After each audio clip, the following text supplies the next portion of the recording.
Have you ever been absolutely certain you were looking at something that shouldn't exist? I'm not talking about a ghost caught in the corner of a photograph or some blurry shape in the distance. I mean holding physical proof in your own hands, paper, ink, dates, signatures that your mind tells you are real, while every record, every database, every official statement insists they never existed. I've spent over a decade surrounded by history, tending to dusty boxes and brittle pages that carry the weight of centuries. I've read war letters, court transcripts, wills, and even the private journals of people long dead. In my line of work, the truth is rarely clean, but it is always there. At least, that's what I believe. Until the day I opened a sealed archival package and found 6 pages that turned my understanding of history, reality, and my own safety inside out. Pages that officially were never written. Pages that told a story that couldn't be true, because if it was, then someone had been erasing people from existence for longer than I've been alive. And the worst part, whoever they were, they knew I had found them. This is the day I will never forget. My name is Daniel Mercer. I'm a senior archivist with the State Historical Preservation Office, and for the past 12 years I've lived my life in the company of other people's pasts. It's not glamorous work, no grand adventures or national fame, just long days hunched over acid-free folders, wearing nitrile gloves so the oils in my skin don't stain paper that's older than my grandparents. I've cataloged records from colonial land disputes to faded wartime telegrams sent home to wives who never remarried. I've handled every form of human history, birth, betrayal, love, death, and filed it neatly where it belongs. I'm good at my job because I'm not the kind of man who gets easily shaken. I've seen crime scene photos from before photography even had a name, read confessions from men executed a century ago, and sifted through boxes of evidence that smelled faintly of the person they once belonged to. My work demands emotional distance. You read, you preserve, you log. No judgment, no fear. That's the unspoken oath of an archivist. You're the guardian of truth, no matter how ugly it looks. And for years that oath was enough to keep me steady. I never turned away from a document because of what it said, never avoided a collection because of the rumors attached to it. I'm not afraid of work. I've opened boxes others refuse to touch. I've read testimonies that have made grown men leave the room.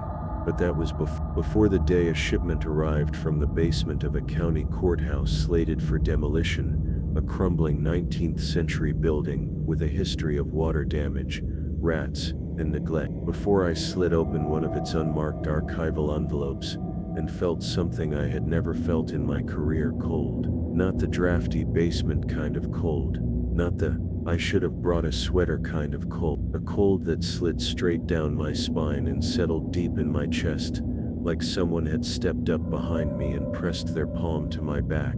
6 pages. That's all there was inside.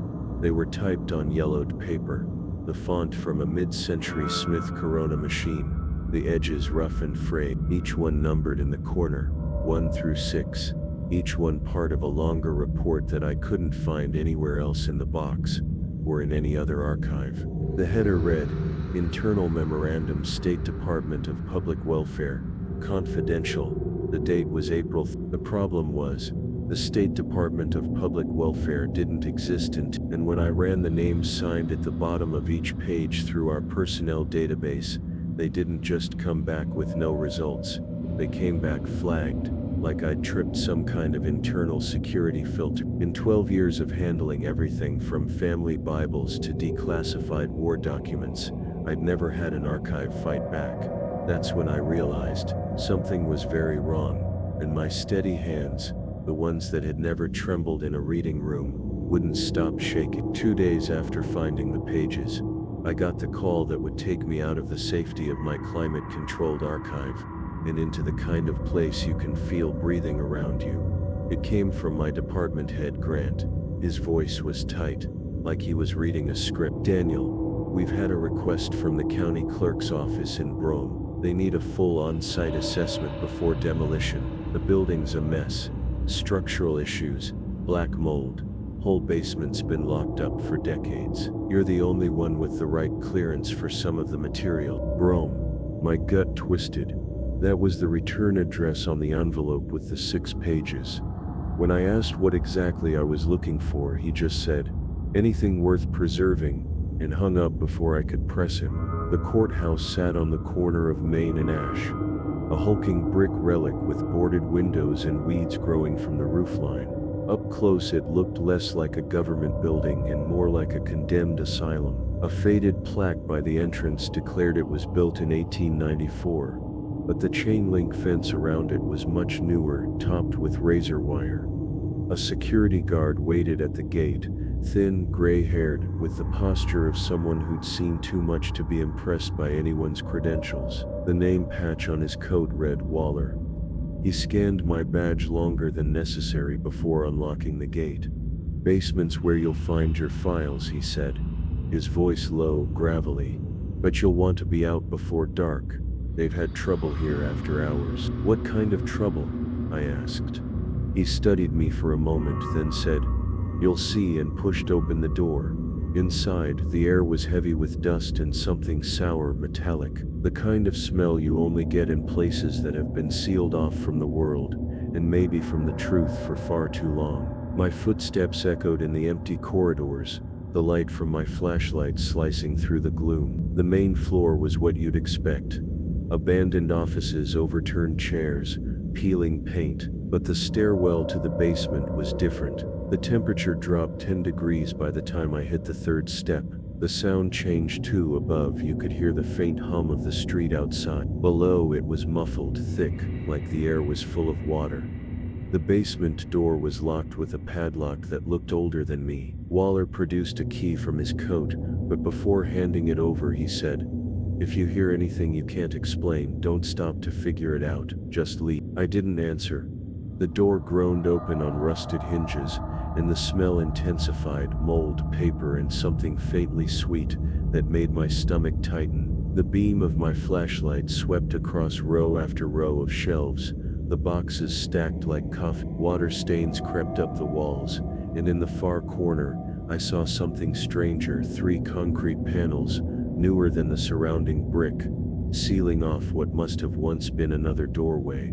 And on those panels were scratches, deep, deliberate gouges, as if someone had dragged metal or bone against them again and again, trying to mark their way out. Somewhere in the dark, something shifted, slow, deliberate, heavy enough to stir the air. I told myself it was the building settling, but my pulse didn't believe me. The first hour in the basement was all method. Clipboard, gloves, catalog tags. I moved down the rows, checking labels, assessing condition. Most of the boxes were in bad shape, warped from moisture, lids collapsing in on themselves. The work should have been routine, but it wasn't. Every 20 minutes or so, I'd hear it. Soft, intermittent noises that didn't match the rhythm of the building's creaks. Too slow for dripping water. Too irregular for a loose pipe. The kind of sound you instinctively know is made fingertips brushing cardboard. The faint shift of something against the floor. Then there was the temperature. Cold spots, sharp drops that hit me like stepping into a freezer, appeared in different places every time I passed through. And not just by the sealed concrete panels. Once it was in the middle of an aisle, right beside a stack of probate records from the 19. I found the first anomaly in a half-rotted storage crate. Most of it was filled with tax ledgers, but beneath the top layer, wrapped in waxed paper, was a single black and white photograph. It showed a group of 5 men in suits, standing in front of a door I recognized instantly. The sealed panels in the far corner. Only in the photo, the doorway was open. Behind them, just visible in the gloom, was the outline of a desk and a file cabinet. The back of the photo was stamped "Property of State, Depot of Public Welfare," exactly the same header as the 6 pages I'd found in the envelope. That was when I heard footsteps. Not the light scurry of a rat, but deliberate, measured steps on the concrete behind me. I turned, flashlight beam slicing through the dark. No one. But the sound hadn't stopped. It had only moved 2 aisles over, keeping pace with me as I stepped around the corner. Each time I turned toward it, the sound slipped away. I forced myself back to work. The longer I stayed, the more I noticed smaller, stranger details. Some boxes were labeled in handwriting so faint it looked like it had been erased on purpose. Others had catalog numbers that didn't match any index I'd ever seen. And twice I found slips of paper tucked between files, half sentences typed in the same Smith Corona font as the 6 pages, all of them cut off mid-thought. When I reached the far end of the basement, near the sealed panels, my flashlight beam caught something on the wall. At first I thought it was graffiti, but it wasn't spray paint. It was a message, scratched deep into the concrete: "Do not let them replace you." The grooves were fresh enough that tiny fragments of concrete still clung to the edges. I took a step back, and the cold hit me again, this time so sharp I could see my breath. Somewhere beyond that sealed doorway came a low, steady tapping. Not random, not mechanical. A pattern. 3 short, 2 long, 3 short. My mind jumped instantly to Morse code, and though I couldn't be certain, I thought I knew what it was spelling. SOS. The tapping didn't stop. Even as I forced myself to turn away from the sealed panels, it carried on in the dark behind me, patient, methodical, like it knew I could hear it and was willing to wait for me to respond. I tried to focus on my task. Another aisle. Another stack of water-stained boxes. But when I slid one aside, something heavier than paper shifted inside. It was an evidence box, steel, not cardboard, its latch secured with an old brass padlock. The tag was brittle with age, the writing almost illegible. I could just make out the year 1957. I picked the lock open with a tension wrench from my kit, a habit from years of dealing with stuck cabinet locks. Inside were 3 items wrapped in waxed paper. The first was a man's wristwatch, stopped at exactly 2:14. The second was a folded map of Brome County, with a red circle drawn over the courthouse basement. The third was a single page, typewritten, marked at the top, page 7. My pulse spiked. The same font, same paper, same department header as the 6 pages in my archive, only this one picked up mid-sentence, describing procedures for removal and substitution of individuals deemed, before ending abruptly at the bottom. I slipped the page into my folder, suddenly aware of movement at the edge of the aisle. A figure stood just far enough into the light for me to see the outline of her coat, long dark wool, a scarf at the throat. She didn't move, didn't speak, just raised one hand and pointed toward the sealed panels in the corner. My flashlight trembled in my grip. "Who are you?" No answer. Then she was gone. 1 second there, the next swallowed by the dark. I moved quickly down the aisle, but there was no trace of her, no footsteps, no sound of retreat. I should have left right then. Instead, I went back to the sealed panels, crouched, and pressed my ear against the cold concrete. The tapping was louder now, closer. I tried to convince myself it was just water in the pipes, or vibrations from the street above, but the rhythm was too precise, the pauses too deliberate. 3 short, 2 long, 3 short. SOS. Again and again. My stomach nodded. The archivist in me wanted to document everything, photograph the panels, transcribe the tapping, preserve the page 7 I'd found. But another voice, quieter, told me I was already in deeper than I could handle.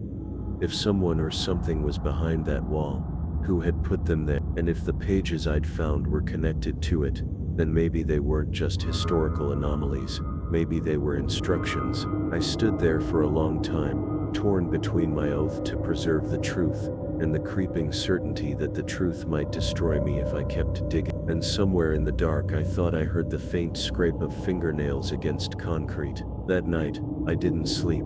I laid the 7 pages out on my kitchen table, side by side, in the order I thought they belonged. There were still gaps, abrupt jumps in the text where whole sections were missing, but the pieces I had were enough to suggest something bigger than a clerical oddity. The procedures were written in cold, bureaucratic language. They described the identification of unsuitable individuals, the acquisition of replacements of matching profile, and the transfer of originals to secure holding. No specifics about why, only an emphasis on secrecy, and on complete erasure from all state and county record. By morning I'd made my decision. I called an investigative journalist I'd worked with before, a woman named Heather Klein. She'd covered government corruption cases for years. If anyone would take this seriously, it was her. When I explained, she didn't hesitate. Meet me in 2 hours, bring everything. We met at a diner halfway between my apartment and the state capitol. Heather was already in a booth, sipping coffee, her recorder on the table. She listened to my account without interrupting, flipping through the pages with a frown deepening between her eyebrows. "These are bad," she said finally. "If they're authentic, you've got evidence of a black ops identity program running in the 50s, maybe longer. And if the replacement program was real," she trailed off, glancing around the diner, "you might have stumbled onto something that never stopped." Before I could answer, my phone buzzed. Unknown number. I didn't pick up. A moment later, Heather's phone rang, also unknown. She muted it and set it face down. That's when a shadow fell across our booth. It was Waller, the courthouse security guard. He looked out of place here, still wearing the same dark coat, eyes fixed on me. "We need to talk, now." Heather tensed, but I nodded. We stepped outside into the cold. "You shouldn't have taken those pages," he said without preamble. "They were buried for a reason." "What reason?" I demanded. "Because the people who wrote them are still around, and they don't like loose ends." I told him about the tapping, about the sealed panels. For a second something flickered in his expression, recognition, maybe even guilt. "They're not the first walls like that," he said finally. "And the ones behind them, they're not meant to be found." Heather had stepped outside by then, recording all of it. "Who's behind this?" she asked. Waller's gaze shifted between us. "If I tell you, you won't make it to the end of the week." And then before either of us could press him, he walked away, melting into the line of parked cars like he'd never been there. Heather turned to me.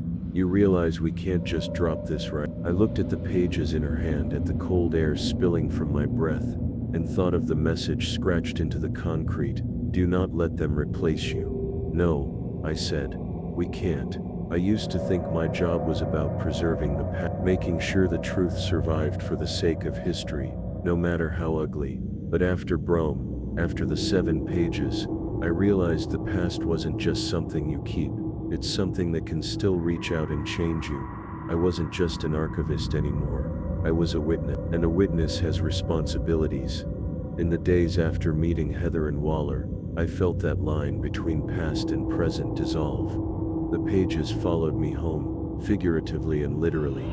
I'd wake in the night convinced I'd heard the faint tapping again. 3 short, 2 long, 3 short. Once I found a scrap of carbon paper on my kitchen floor. I hadn't touched a typewriter in years. Heather called every day, pushing me to move faster. "If these people are watching us, we can't give them the time to clean house," she said. But the deeper we dug, the more dangerous it became. Heather traced the names on the pages to old welfare department rosters, only to find that all but one of them had died under suspiciously similar circumstances. The sole surviving name belonged to a man in a private nursing facility 2 counties over. When we called, the receptionist claimed no such patient existed. It was like chasing ghosts that had learned to erase their own footprints. One evening, alone in the archive after hours, I pulled the photograph from the courthouse box, the 5 men in suits standing before the unsealed doorway. I scanned it at high resolution, zooming in on the shadowy room beyond. There was a figure in there, not one of the suited men, smaller, maybe seated, head turned toward the camera. The face was blurred, but the posture, it was the same as the figure I'd seen in the basement. That was when I admitted something I'd been trying to bury. Part of me wasn't convinced this was entirely human history. The cold, the tapping, the figure's silent gestures, it all felt off. Supernatural? I don't know. But there was something inhuman in the precision of that Morse code, in the patience of whatever was behind that wall. And yet I couldn't shake the sense that they wanted out. My rational training was useless now. You can catalog evidence and cite provenance all you want, but when you start dreaming in typewritten lines you've never read, when you hear your own voice speaking phrases you don't remember learning, Cold logic doesn't save you. The last sentence of page 7 kept looping in my head, unfinished, jagged, until such time as the original is deemed permanently contained. Contained, not killed. That word made me realize the truth. If someone was behind that wall, they weren't buried there as a corpse. They were stored. Once you realize you're not dealing with the dead, the entire framework changes. You stop thinking in terms of memorials and archives, and start thinking in terms of prisons. Heather wanted to blow it open, get the pages, the photo, and Waller's warning in front of as many eyes as possible before anyone could silence us. But I hesitated, not because I didn't believe her, but because every instinct I had told me that whatever was sealed behind that wall was meant to stay there. We argued in my office long after sunset. Daniel, you're talking about keeping a human being, if it is human, entombed without due process. Do you hear yourself? I did, and that was the problem, because she was right, and I was terrified that letting them out would be worse than leaving them in. The choice was taken from me 3 nights later. I arrived at the archive to find the loading bay door hanging open, lock twisted off. Inside, one of the cold storage rooms had been emptied, not ransacked, emptied. Entire shelving units gone. The box with the photograph, the 7 pages, even my scanned files were missing from the system. The server showed no sign of hacking. It was as if the data had never been there. Heather didn't answer her phone. I drove to her apartment. The door was ajar, lights on, coffee still warm on the counter, but no Heather. The only thing out of place was a single sheet of paper on her desk, carbon copy type, torn from the bottom of a longer page. It read, "Replacement confirmed, original secured." I sat in her empty apartment until dawn, replaying Waller's words in my head. They don't like loose ends. He was wrong. They don't leave loose ends. The investigation died right there. No journalist to push it forward. No evidence left in my hands. Waller vanished too. The county courthouse said they'd never had a guard by that name. In the weeks that followed, I tried to return to normal work. I told myself there was nothing left to do. But every time I walk into the stacks alone, I find myself listening, waiting, and sometimes when the building is quiet enough, I swear I can hear it again. 3 short, 2 long, 3 short, faint, insistent, and impossibly close. The last thing I'll say is this.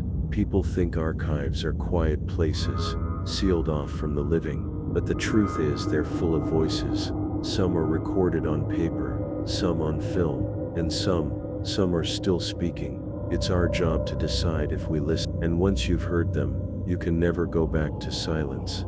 It's been months since Heather disappeared. Officially, she's missing under undetermined circumstances. Unofficially, I don't think she's coming back, not as herself. The 7 pages are gone. The photograph is gone. Every trace of my research, scrubbed from existence with the same precision those documents described. I could almost believe I imagined it, except for the one thing they didn't take, the sound. I still hear it, not every day, but often enough to know it's not just memory. Sometimes it's faint, a nervous flicker at the edge of my hearing when I'm closing the archive alone. Other times it's sharp and close, echoing through the stacks like knuckles rapping on hollow wood. 3 short, 2 long, 3 The first time it happened after Heather was gone, I followed it not because I thought I could help, but because part of me needed to know if it knew I was still listening. The sound led me into the oldest wing of the archive, to a sealed records room we haven't used in decades. The door was locked, the kind of lock that hasn't had a key in years. I pressed my palm against the cold metal, and felt a vibration, subtle but unmistakable, in perfect sync with the tapping, and then, God help me, I heard a voice, not loud, not like someone whispering through layers of cloth, my name. It didn't feel like a threat. If anything, it felt like recognition, relief. Like a prisoner realizing the guard making rounds has stopped at their door. I stood there until the vibration faded, until the tapping stopped. I didn't speak back. I couldn't. My mouth was too dry, my thoughts too tangled. But I understood something in that moment. Whatever was behind those walls in Brome wasn't the only one. And maybe, just maybe, some of them aren't asking to be freed. Maybe they just want to be remembered. I think about the phrase scratched into the concrete, "Do not let them replace you." It wasn't just a warning, it was a plea, a reminder that the living can be erased just as thoroughly as the dead if someone has the means. Now when I work, I listen differently. I walk slower through the stack. I take in the smell of paper and dust and ink like they're living things, because maybe they are. I read the margins as carefully as the text, because sometimes the truth isn't in the official record. Sometimes it's in the things someone tried and failed to erase. And if I'm the only one still listening, then it's my job to carry those voices, no matter how faint. The dead don't get second chances. The replaced don't either. But the living have an obligation to keep their names from going silent, even if it means the silence starts talking back. Last night I stayed late in the archive, the building empty except for me. I was sealing a box when the lights flickered, just once. From somewhere deep in the stacks the tapping began. 3 short, 2 long, 3 short. I stood frozen, every hair on my arms rising, and then clearer than ever before, I heard the whisper again. Only this time it wasn't my name, it was Heather's. The voice lingered, almost expectant, as if waiting for me to answer on her behalf. I just backed away, my breath loud in my ears, the sound following me all the way to the door. Before I stepped outside, the tapping changed. 3 short, 2 long, 3 short, and then a final message, so soft I almost missed it.